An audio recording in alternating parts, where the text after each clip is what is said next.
Hello दोस्तों, आप सभी लोगों को हमारे ऑनलाइन प्लेटफॉर्म दी एजुकेशन फैकल्टी में बहुत बहुत हार्दिक अभिनंदन है। हम लोग एनसीईआरटी की बात कर रहे हैं और एनसीईआरटी के भारतीय इतिहास कक्षा 12 की पुस्तक पर हम लोग बात कर रहे हैं, जो 3 भागों में है। और पहले भाग में आप लोगों का प्राचीन इतिहास है, दूसरे में मध्यकालीन है, तीसरे में आधुनिक भारत है। ठीक है, तो हम लोग भाग 2 के बारे में बात किया जा रहा है, यानी कि मध्यकालीन भारत के बारे में बात किया जा रहा है। और भाग 1 आप लोगों का एकदम विधिवत तरीके से कंप्लीट है। तो भाग 2 में हम लोगों ने भी बहुत सारी बातें की हैं, जिसमें यात्रा वृत्तांत हो गए, फिर उसके बाद मध्यकालीन भारत में भक्ति आंदोलन हो गए, फिर उसके बाद विजयनगर साम्राज्य हो गया। और अब हम लोग बात कर रहे हैं किसान जमींदार और राज्य पर। ठीक है, तो और मुगल काल के बारे में हम लोग बात कर रहे हैं, जिसमें हम लोगों ने बहुत सारी बातें की हैं, जिसमें महिलाओं की स्थिति हो गया, किसान और कृषि उत्पादन हो गया, फिर उसके बाद ग्राम पंचायत हो गए, मुखिया हो गए। इन सारी बातों पर हम लोगों ने बात किया है। और आज हम लोगों को बात करना है जंगल और कबीलों के बारे में। तो इसके बारे में हम लोगों ने पिछले अध्यायों में, मान लीजिए कि पिछले लेक्चर में हम लोगों ने बात किया कि किस प्रकार से किसान थे, किस प्रकार से खेती हो रही थी, और कितना उत्पादन हो रहा था, कौन कौन फसलों का उत्पादन हो रहा था, और उन पर नियंत्रण किन किन चीज़ों का था। फिर उसके बाद हम लोगों ने समाज में महिलाओं के बारे में बात किया कि महिलाओं की स्थिति क्या थी उस समय, महिलाएं जो है किस प्रकार से व्यवसाय में भाग ले रही हैं, कौन सी महिलाएं हैं। ठीक है, तो इन सारी बातों पर हम लोगों ने बात किया है। और आज हम लोगों को बात करना है जंगल और कबीलों के बारे में, कि कौन लोग ऐसे थे जो गाँव के बाहर रहते थे, और उनके किस प्रकार से शासन प्रशासन और नियम कानून थे। ठीक है, तो उनके बारे में हम लोगों को बात करना है। तो पहले हम लोग आप लोगों को हेडिंग बता देते हैं, और एनसीईआरटी आप लोग पढ़ते रहिए, क्योंकि एनसीईआरटी पढ़ना आप लोगों के लिए बहुत ज़रूरी है। और एनसीईआरटी जो है आप लोगों के बेसिक नॉलेज जो है एकदम पूरा एकदम बेहतरीन तरीके से कंप्लीट करेगी। और एनसीईआरटी समझना भी आप लोगों के लिए बहुत ही ज़रूरी है। ठीक है, तो एनसीईआरटी आप लोगों को एकदम इस तरह से नॉलेज देगी कि थोड़े में बहुत सारा नॉलेज वो दे देती है। ठीक है, तो यहाँ पर हम लोग बात करेंगे जंगल और कबीलों के बारे में। जंगल और कबीले। ठीक है, इस तरह से आप लोग नोट डाउन करिएगा, हेडिंग्स नोट डाउन कर लेंगे, तो अगर उस पर हम लोग बात किया जाएगा तो आप लोगों को बहुत ही ज़्यादा आसानी होगी। ठीक है, तो यहाँ पर इसके अंदर जो बात करना है लोगों को, बसे हुए गाँव के परे। ठीक है, बसे हुए गाँव के परे।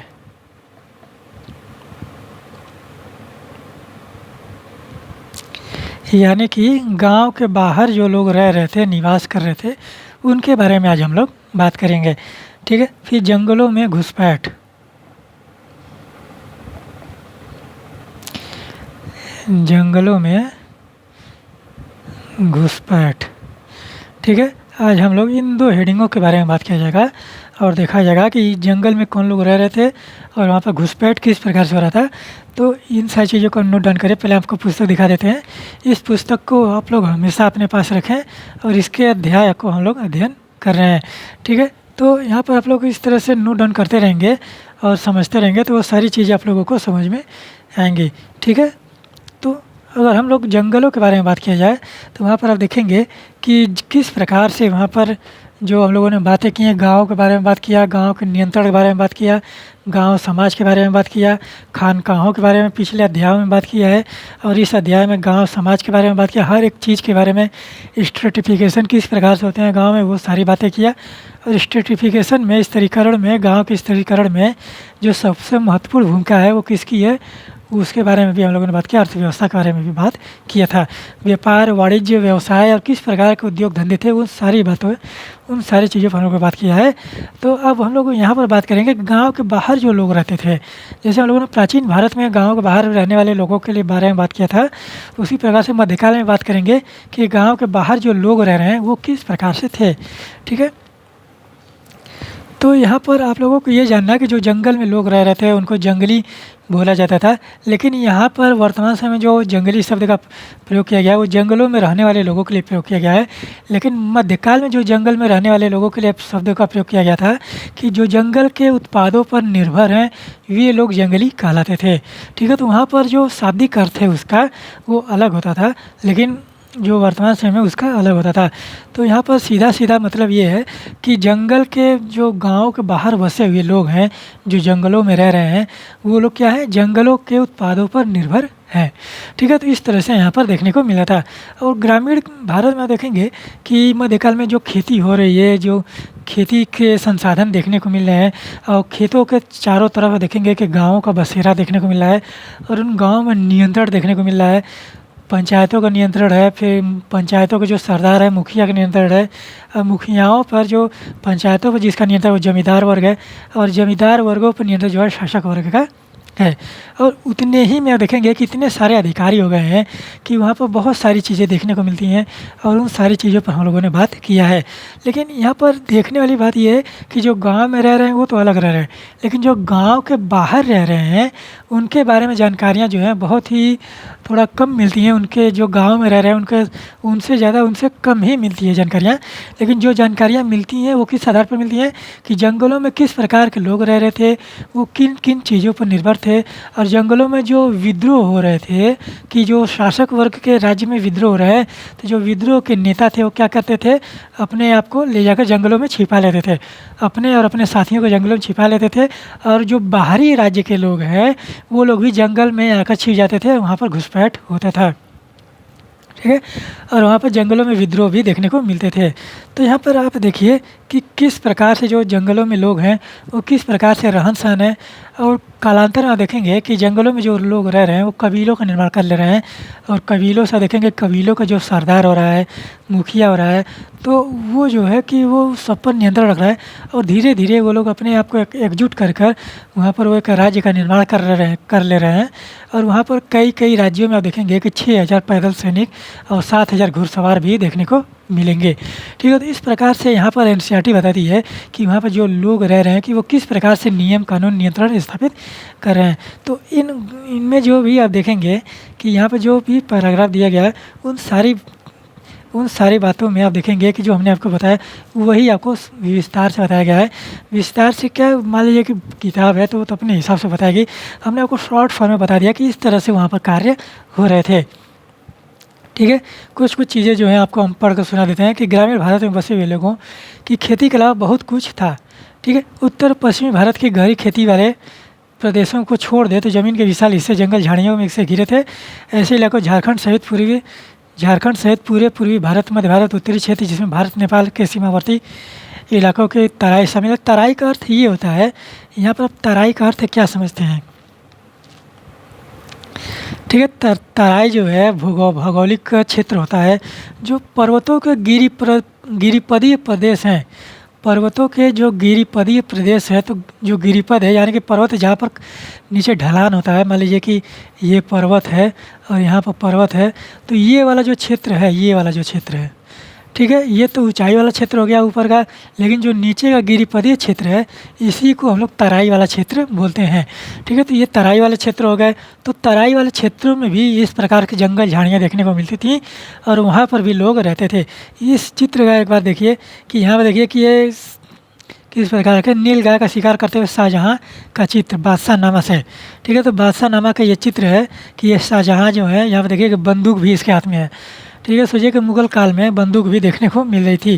ठीक है, तो बंदूक भी इसके हाथों में है और ये जो सहायक हैं इसके ये हैं और यहाँ पर नील गायों का यह शिकार कर रहा है। तो यहाँ देखिए कि यहाँ पर शिकार भी हो रहे थे। और शिकार करने कहाँ जाएंगे? गाँव में तो जाएंगे नहीं, शिकार करने जाएंगे कहाँ? हम लोग जंगलों में जाएंगे।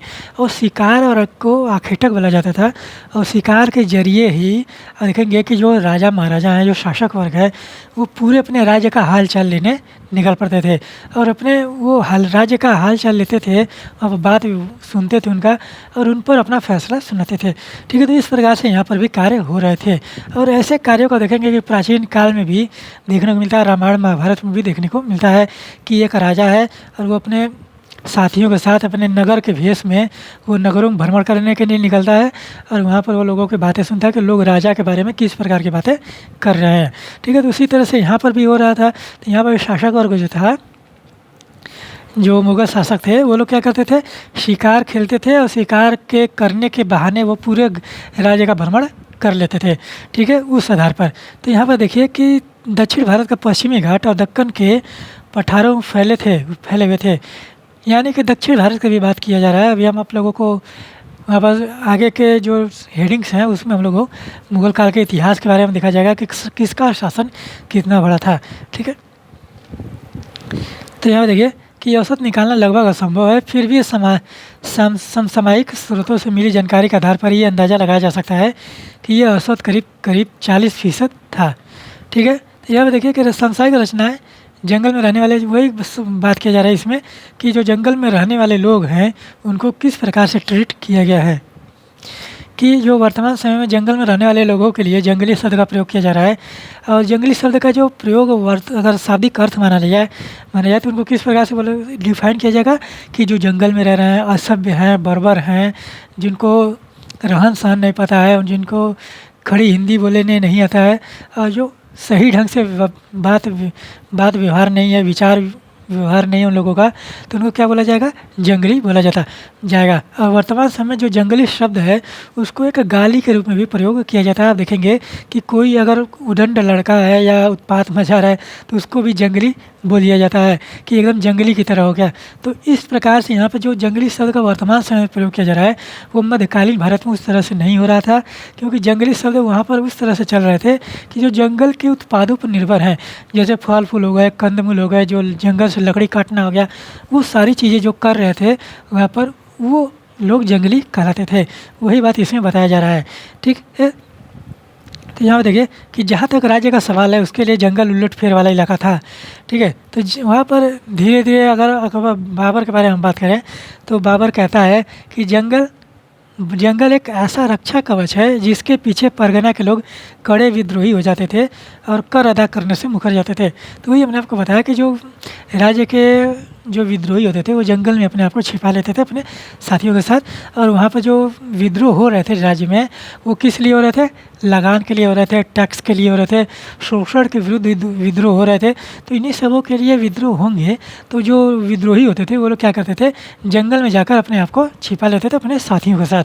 ठीक है, तो वही बाबर कह रहा है कि जंगल एक ऐसा रक्षा कवच है कि जिसके पीछे परगना के लोग कड़े विद्रोही हो जाते थे और कर अदा करने से मुकर जाते थे। ठीक है, और यहाँ पे देखिए कि बाबर जो किस प्रकार से कह रहा है, बाबरनामा की ये चीज़ बातें हैं। तो यहाँ पर आप देखिए कि जंगलों में किस प्रकार से कार्य हो रहे थे। ठीक है, जंगलों में जो बादशाहों को शरण देने वाला अड्डा था मवास कहा जाता था। ठीक है, तो बादशाहों को शरण देने वाला अड्डा मवास कहता था। और जंगलों में विद्रोही राज्य के जो मान लीजिए कि कोई पड़ोसी राज्य का विद्रोह करने वाला है, आक्रमण करने वाला, तो वो जंगलों के रास्ते से ही ज़्यादातर करते थे। और जिस तरह तरह के वहाँ पर बातें मुग़ल शासक जब कर रहे थे, बाबर जब आया तो उसका कहना था कि जंगल ऐसे बदल रहे थे, जंगल ऐसे वहाँ पर भूमि खेती जिस प्रकार से हो रहे थे कि ऑटोमेटिक वो जंगल हो जा रहे थे वहाँ पर, फिर कालांतर में थोड़े ही दिनों में वो वहाँ पर खेती होने लग रही थी। तो इस प्रकार से तो वहाँ पर यहाँ पर ये सोचने वाली बात है कि जंगलों का जो सफाया किया गया लोगों के द्वारा कि वहाँ पर जंगलों को काट कर वहाँ पर खेती जैसे योग्य भूमियों का निर्माण किया जाए, तो वो लोग करते थे। और फिर वहाँ पर जब वहाँ पर खेती हो जाती थी तो वो लोग क्या करते थे, अन्य जगह पर चले जाते थे। तो उसी तरह से देखेंगे कि जो लोग छोड़ दिए, जहाँ पर खेती करके छोड़ दिए, वहाँ पर फिर से पेड़ पौधे उग जाते थे। तो वो लोग भी उस तरह से कहा गया था कि जो खेती करने वाली चीज़ें जंगलों को एकदम साफ करते थे और फिर वहाँ से अन्यत्र कहीं चले जाते थे और वो जगह जो था फिर जंगल में परिवर्तित हो जाता था। ठीक है, तो इस तरह से मुग़ल शासकों ने कहा है। तो यहाँ पर देखिए कि किस प्रकार से जंगल में कार्य हो रहे थे और जंगलों का जो निर्माण किया गया।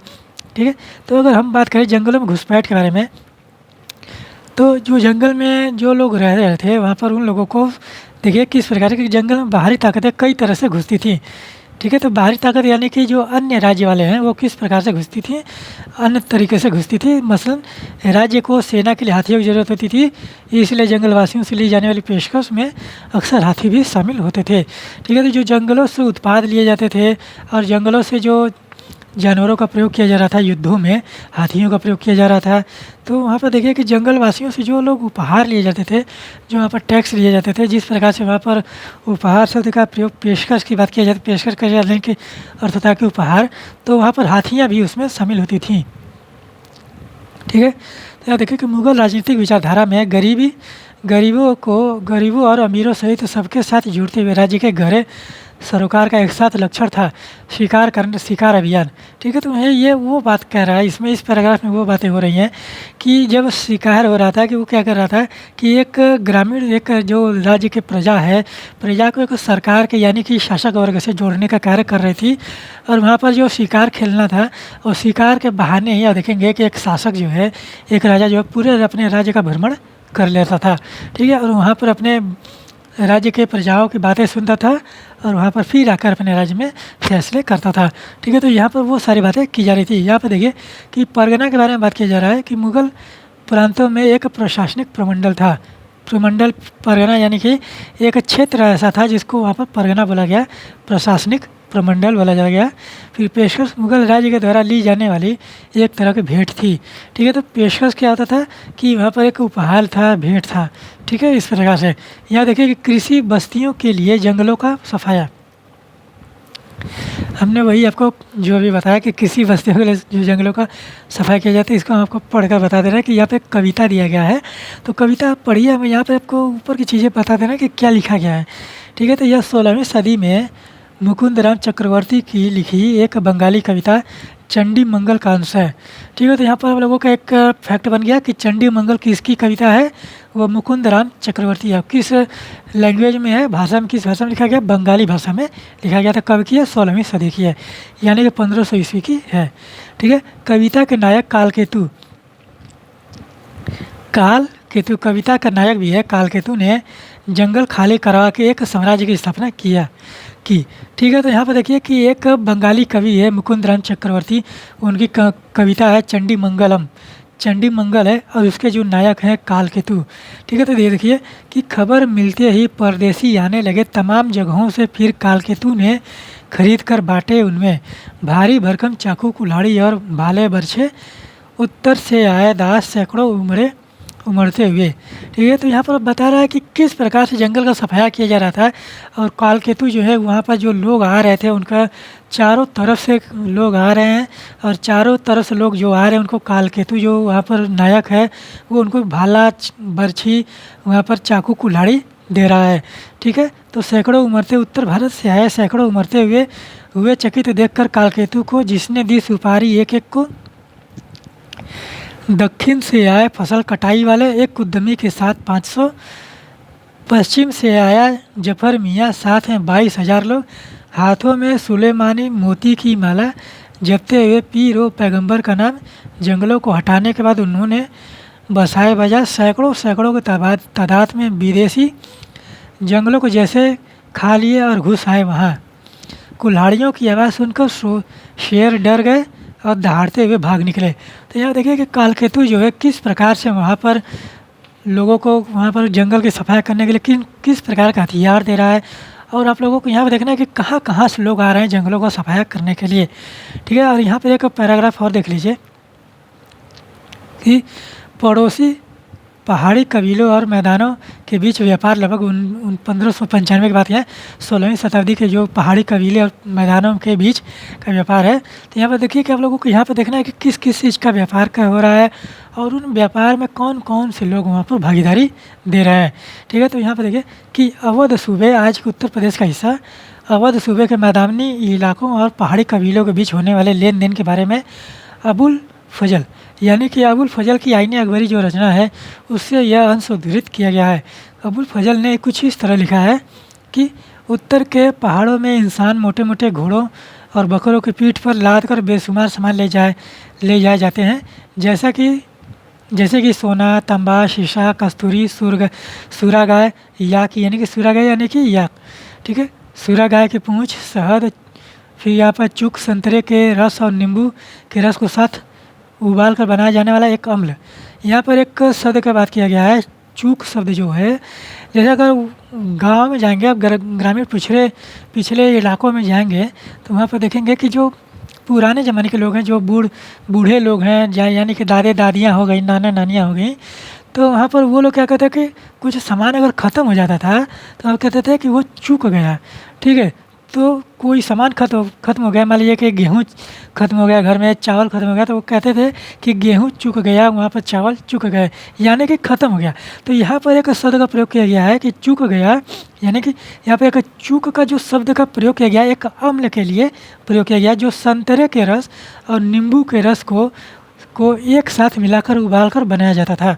ठीक है, तो यहाँ पर देखिए कि अनार का दाना है, फिर अदरक है, लंबी मिर्च है, मजीठ है जिसे लाल रंग बनाया जाता था, मजीठ की जड़ें हैं, सुहागा है, जदवार है हल्दी जैसी एक जड़, जदवार जो है हल्दी जैसी एक जड़, मोम, ऊनी कपड़े, लकड़ी के सामान, चील, बाज, काले बाज, मर्लिन बाज पक्षी की एक किस्म और अन्य वस्तु। इसके बदले वे सफ़ेद और रंगीन कपड़े, कहरुबा एक पीला भूरा धातु जिससे गहने बनाए जाते थे, नमक, हींग, गहने और शीशे व मिट्टी के बर्तन वापस ले जाते थे। ठीक है, तो यहाँ पर देखिए कि हर एक चीज़ के बारे में जिस प्रकार से वर्णन किया गया है अबुल फजल के द्वारा, उसको आप लोग एक जगह नोट डाउन कर लीजिएगा, क्योंकि वहाँ पर जो नाम बोले जाते हैं, लिखे जाते हैं, यूपीएससी जो है डायरेक्ट उठाकर पूछ लेगी कि स्टेटमेंट के रूप में कि यह किस लिए प्रयोग किया गया था।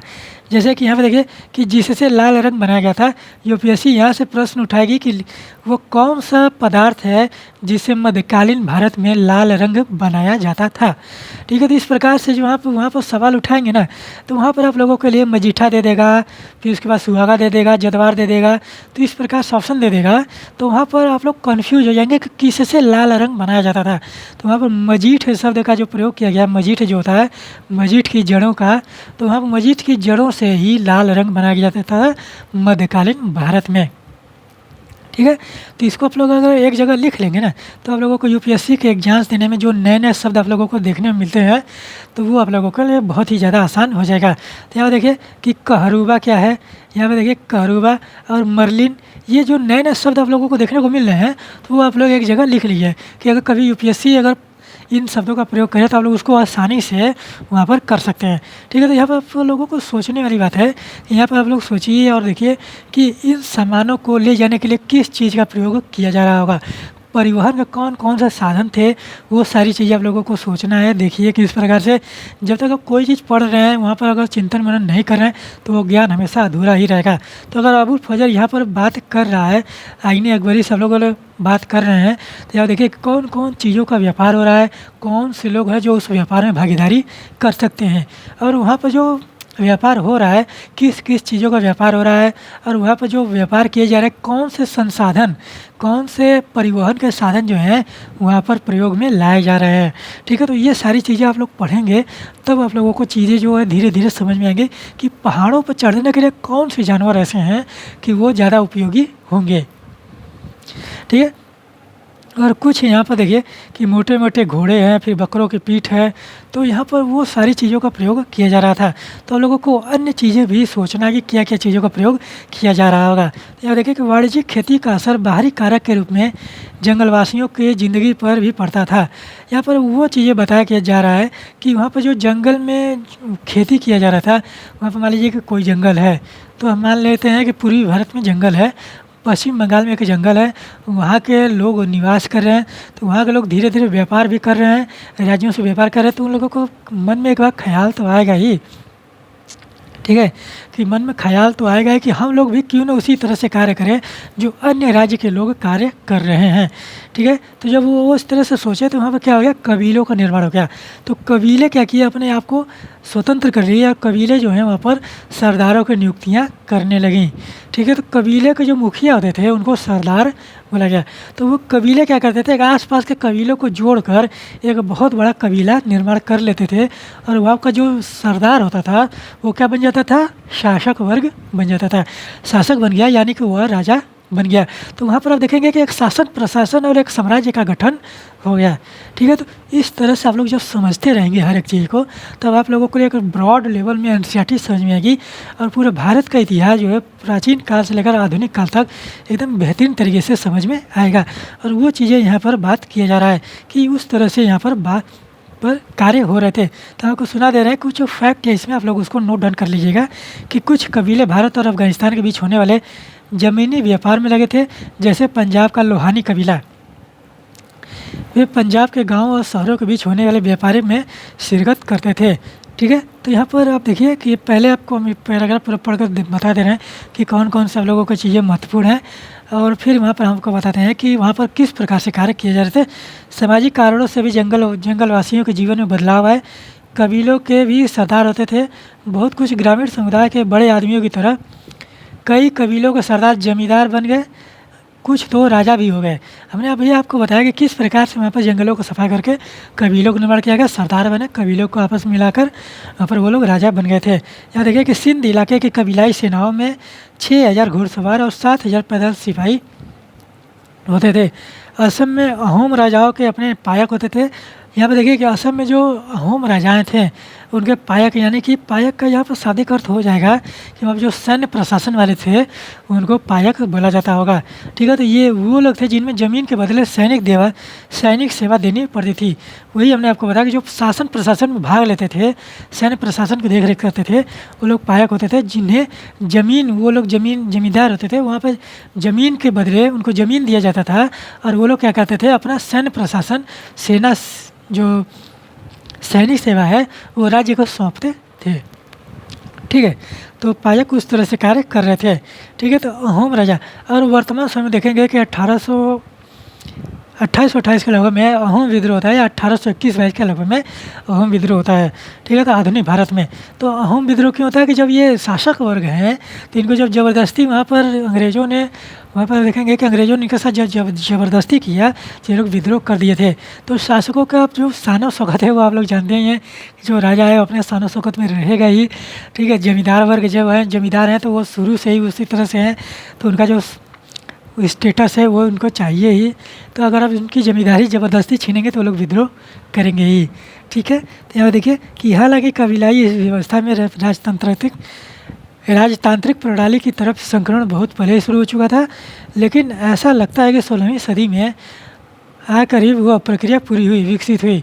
इसकी जानकारी हमें उत्तर पूर्वी इलाकों में कबीलाई राज्यों के बारे में आइन की बातों से मिलती है। और उदाहरण के तौर पर 16वीं 17वीं सदी में कोच राजाओं ने पड़ोसी कबीलों के साथ एक दूसरे के बाद युद्ध किया और उन पर अपना कब्जा जमा लिया। यहाँ देखिए जंगल के इलाकों में नए सांस्कृतिक प्रभाव के विस्तार की शुरुआत हुई। कुछ इतिहासकारों ने तो दरअसल यह भी सुझाया है कि नए बसे इलाकों के खितिया समुदायों ने जिस तरह से धीरे धीरे इस्लाम को अपनाया, उसमें सूफी संतों ने एक बड़ी भूमिका अदा की थी। ठीक है, तो यहाँ पर आप लोगों को समझने वाली बात है कि जब एक साम्राज्य का निर्माण हो रहा है, यहाँ पर देखिए कि किस प्रकार से कालकेतु के बारे में बात किया जा रहा है कि वहाँ पर चारों तरफ के लोग आ रहे हैं।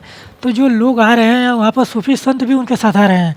ठीक है, तो वहाँ पर सूफी संतों का प्रभाव थोड़ा सा ज़्यादा देखने को मिलता है। तो वहाँ पर जो हिंदू वर्ग के जो लोग थे, वहाँ पर जो जिस तरह से वहाँ पर देखिए कि किसी समाज में वहाँ पर जो संख्या होगी वो हिंदुओं की संख्या ज़्यादा होगी, ब्राह्मणवादी परंपराओं को पालन करने वाले लोग वहाँ पर ज़्यादा होंगे। तो वो लोग जब वहाँ पर गए और उनका शोषण भी बहुत ज़्यादा हुआ। अलवार नैना संतों से वो लोग शिक्षा लेकर पहुँचे थे। उनके जो संगीत में अवधारणा थी, अलवार नैना संतों के जो संगीत की विचारधारा थी, उसको लेकर वो लोग वहाँ पर पहुँचे थे। तो यहाँ पर जो सूफी संत थे जिनके बारे में हम लोगों ने पिछले अध्याय में बात किया कि भक्ति आंदोलन में वो लोग खानकाहों की स्थापना कर रहे थे। उनके जो संगीत के बल पर ही उन लोगों ने एकदम अपने जो अनुयायियों को बनाया। और उनका मानना था कि जो सूफी संत है कि संगीत के माध्यम से ही हम लोग मोक्ष की प्राप्ति कर सकते हैं, हम लोग यहाँ पर जीवन में लड़ के बंधनों से छुटकारा पा सकते हैं संगीत के माध्यम से ही। ठीक है, तो वहाँ पर आप देखिए कि संगीत का माध्यम ही क्यों उन लोगों ने चुना, क्योंकि संगीत में आप देखेंगे कि प्रेम उपजता है और प्रेम जो है करुणा का आधार है, और करुणा जो है देखेंगे कि धर्म का आधार है।